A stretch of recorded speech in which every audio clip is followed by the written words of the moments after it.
Hello दोस्तों, नमस्कार। कैसे हैं आप सब? आई होप कि आप सब अच्छे होंगे, मस्त होंगे और खूब मन लगाकर पढ़ाई कर रहे होंगे। तो कल हम लोगों ने 25 प्रश्न हल किया था, वन लाइनर के तरीके है।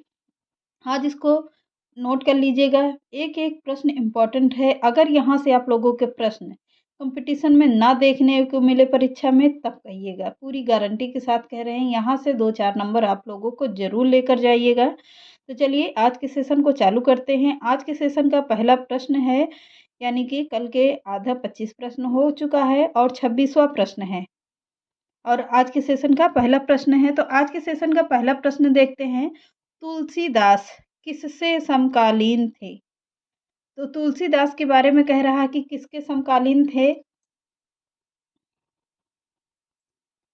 किसके समकालीन थे? तो अकबर के समकालीन थे। अकबर के समकालीन थे। 27वां प्रश्न देखिएगा। तुलसीदास का जन्म कहाँ पर हुआ था? तो तुलसीदास का जन्म आप लोगों को पता ही होगा कि तुलसीदास का जन्म कहाँ पर हुआ था। तो तुलसीदास का जन्म हुआ था कहाँ पर? बांदा के राजापुर गांव में। कब हुआ था? 1554 ईस्वी में हुआ था। अगला देखते हैं। तुलसीदास ने रामायण की रचना किस भाषा में किया था? तो सभी को पता होगा कि तुलसीदास ने रामायण की रचना कब किया था, किस भाषा में किया था? तो अवधी भाषा में किया था। अगला प्रश्न देखते हैं। अगला प्रश्न देखिए। तुलसीदास तुलसी ने रामायण की रचना किस भाषा में किया था? तो अवधी भाषा में। अगला है, तुलसी के रामायण को क्या कहते हैं? तो तुलसीदास के रामायण को क्या कहा जाता है? तो सभी को पता होगा कि रामचरितमानस कहा जाता है। अगला प्रश्न देखते हैं। 30वां नंबर। छप रैदास ने कौन से संप्रदाय की नींव रखी थी? तो गुरु रैदास ने किस संप्रदाय की नींव रखी थी? तो सभी को पता होगा। तो वो अपने जात में रैदास किसे कहा जाता था? रैदास चमार को कहा जाता था। तो उन्होंने क्या कहा था कि अपने चमड़े को विख्यात करने के लिए उन्होंने रैदासी संप्रदाय की नींव रखी थी। तो उन्हें किस संप्रदाय की होगी? रैदासी संप्रदाय की थी।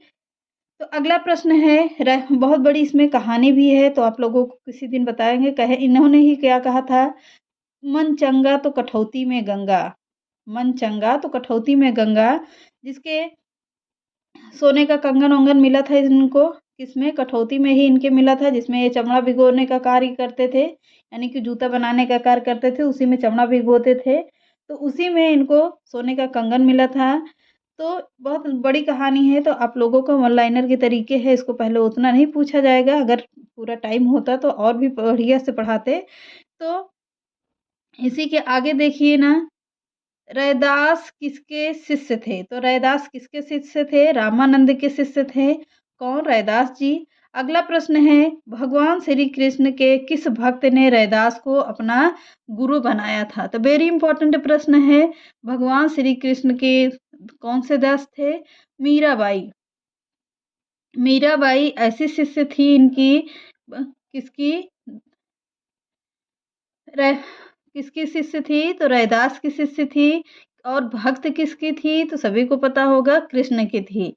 भगवान श्री कृष्ण की अनन्य भक्त थी। कौन? मीराबाई थी। और मीराबाई के गुरु का नाम क्या था? रैदास था। अगला प्रश्न है, दादू दयाल किस जाति के थे? तो दादू दयाल धुनिया जाति के थे। किस जाति के थे? तो धुनिया जाति के थे। अगला प्रश्न देखते हैं। दादू दयाल का जन्म कब और कहाँ पर हुआ था? तो दादू दयाल का जन्म हुआ था 1554 ईस्वी में। कहाँ पर हुआ था? तो अहमदाबाद के निकट हुआ था। किसका? दादू दयाल का जन्म कहाँ हुआ था? अहमदाबाद में हुआ था। कब हुआ था? तो 1554 ईस्वी में हुआ था। अगला प्रश्न कह रहा है, किस मुगल शासक ने दादू दयाल को धार्मिक चर्चा के लिए फतेहपुर सीकरी आमंत्रित किया था? किसने किया था? अकबर ने किया था। अगला प्रश्न देखते हैं। दादू दयाल ने किस संप्रदाय की स्थापना की थी? तो दादू दयाल ने किस संप्रदाय की स्थापना की थी? तो निफक संप्रदाय की स्थापना की थी। किसने? दादू दयाल ने किया था। अगला प्रश्न है, महाराष्ट्र में भक्ति आंदोलन का जनक किसे कहा जाता है? किसे कहा जाता था? महाराष्ट्र में भक्ति आंदोलन का जनक किसे कहा जाता है? ज्ञानदेव व या ज्ञानेश्वर को कहा जाता है? किसे ज्ञानदेव या ज्ञानेश्वर को कहा जाता है? अगला प्रश्न देखते हैं। आगे का प्रश्न देखिएगा।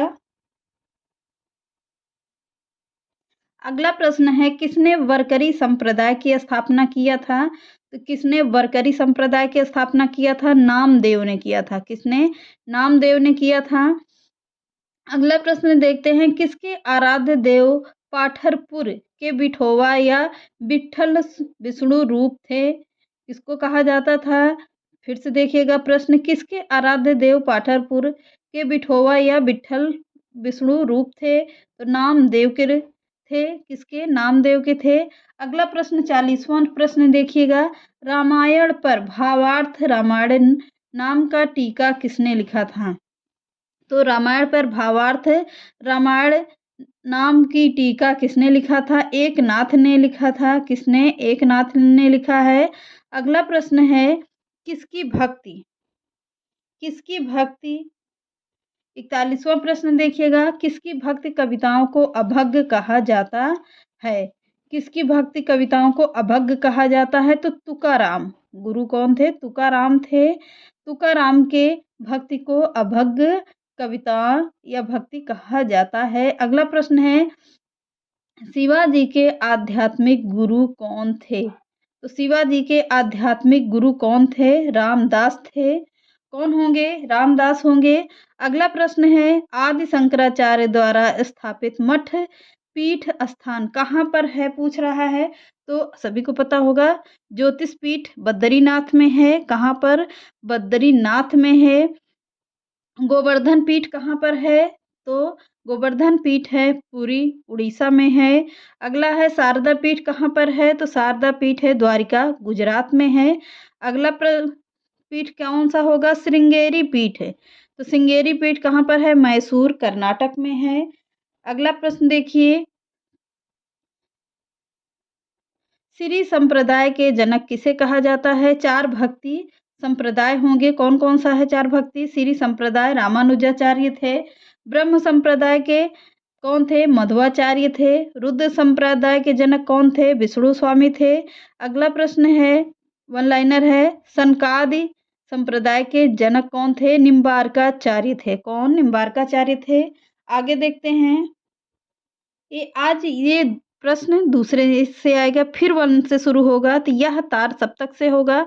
यानी कि पहला प्रश्न भी प्रैक्टिस सेट में बहुत अच्छे हैं जो आप लोगों को अभी तक दिए हैं। अब ये दूसरा चैप्टर स्टार्ट कर रहे हैं, तो यहाँ से चालू करिएगा। ये 1 से होगा, तार सप्तक का प्रकाशन कब हुआ था? इसको भी नोट करते चलिएगा उसी में, या पेज छोड़कर किसी अन्य पेज में करिएगा, उसी के आगे करिएगा।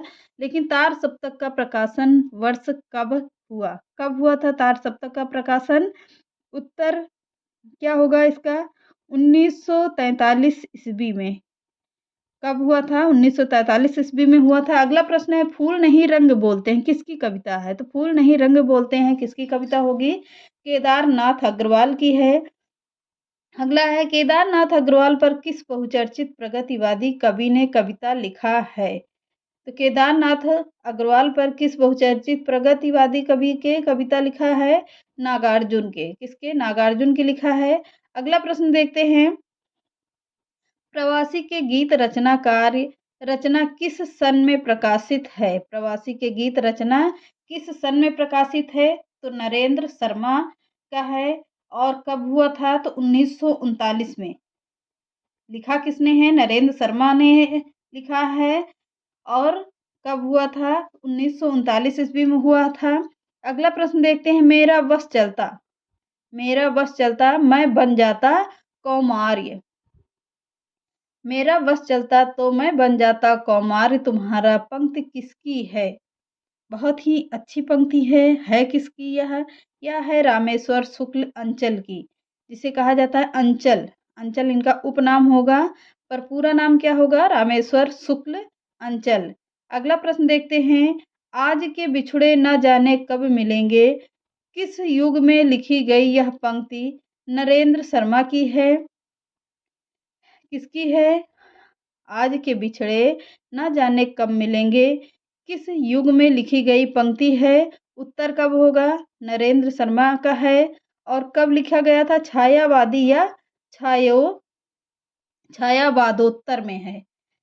अगला प्रश्न देखते हैं, हाहाकार किसकी कविता है? हाहाकार कविता किसकी है? उत्तर रामधारी सिंह दिनकर की है। हाहाकार कविता रामधारी सिंह दिनकर की है। अगला है परिरंभ। परिरंभ कुंभ की मदिरा श्रीनिवास श्री फिर से देखिएगा, परिरंभ कुंभ की मदिरा निःश्वास मलय के झोंके किसकी और किस कविता की पंक्ति है? समझ में आया? फिर से देखिए, परिरंभ कुंभ की मदिरा निःश्वास मलय के झोंके किसकी और किस कविता की पंक्ति है पूछ रहा है। तो कविता कौन सी होगी? आंसू है। पर है किसकी? आंसू सभी को पता है, जयशंकर प्रसाद की रचना है। अगला प्रश्न देखते हैं, मिलन यामिनी किसका गीत संग्रह है? मिलन यामिनी किसकी गीत संग्रह है? तो यह है हरिवंश राय बच्चन की। किसकी? हरिवंश राय बच्चन की है। अगला है एकलव्य किसकी रचना है? एकलव्य किसकी रचना है? तो एकलव्य रचना के रचनाकार कौन होंगे? एकलव्य किस कवि की रचना है? तो डॉक्टर राम कुमार वर्मा का है। किसका? डॉक्टर राम कुमार वर्मा का है यह। अगला प्रश्न देखते हैं, ये फिर से वन लाइनर से आएगा। अब ये भी प्रश्न इंपॉर्टेंट हो गए आप लोगों को। तो पद्मावत कथा के लेखक हैं कौन? पद्मावत कथा है पर है किसकी? मलिक मोहम्मद जैसी की है। अगला है युगवाणी के लेखक कौन होंगे? सुमित्रा नंदन पंत हैं। अगला है सूर सागर के रचयिता कौन है? सूरदास जी हैं। अगला होगा सतसई के रचनाकार कौन है? तो सतसई की किसकी रचना है? बिहारी दास जी की है।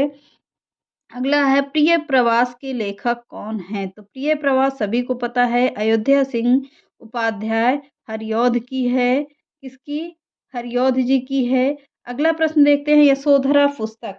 यशोधरा पुस्तक के रचनाकार कौन होंगे? तो यशोधरा पुस्तक किसकी है? मैथिली शरण गुप्त की है। अगला है भारत भारती के लेखक कौन है? मैथिली शरण गुप्त हैं। अगला प्रश्न है, कामायनी की रचना किसने किया था? तो कामायनी सभी को पता है, कामायनी, आंसू, झरना, ये सब किसकी रचनाएं होंगी? जयशंकर प्रसाद की रचनाएं हैं। अगला प्रश्न देखते हैं, जय पराजय के लेखक हैं कौन है? उपेंद्र नाथ अस्क हैं। कौन होंगे? उपेंद्र नाथ अस्क की रचना है।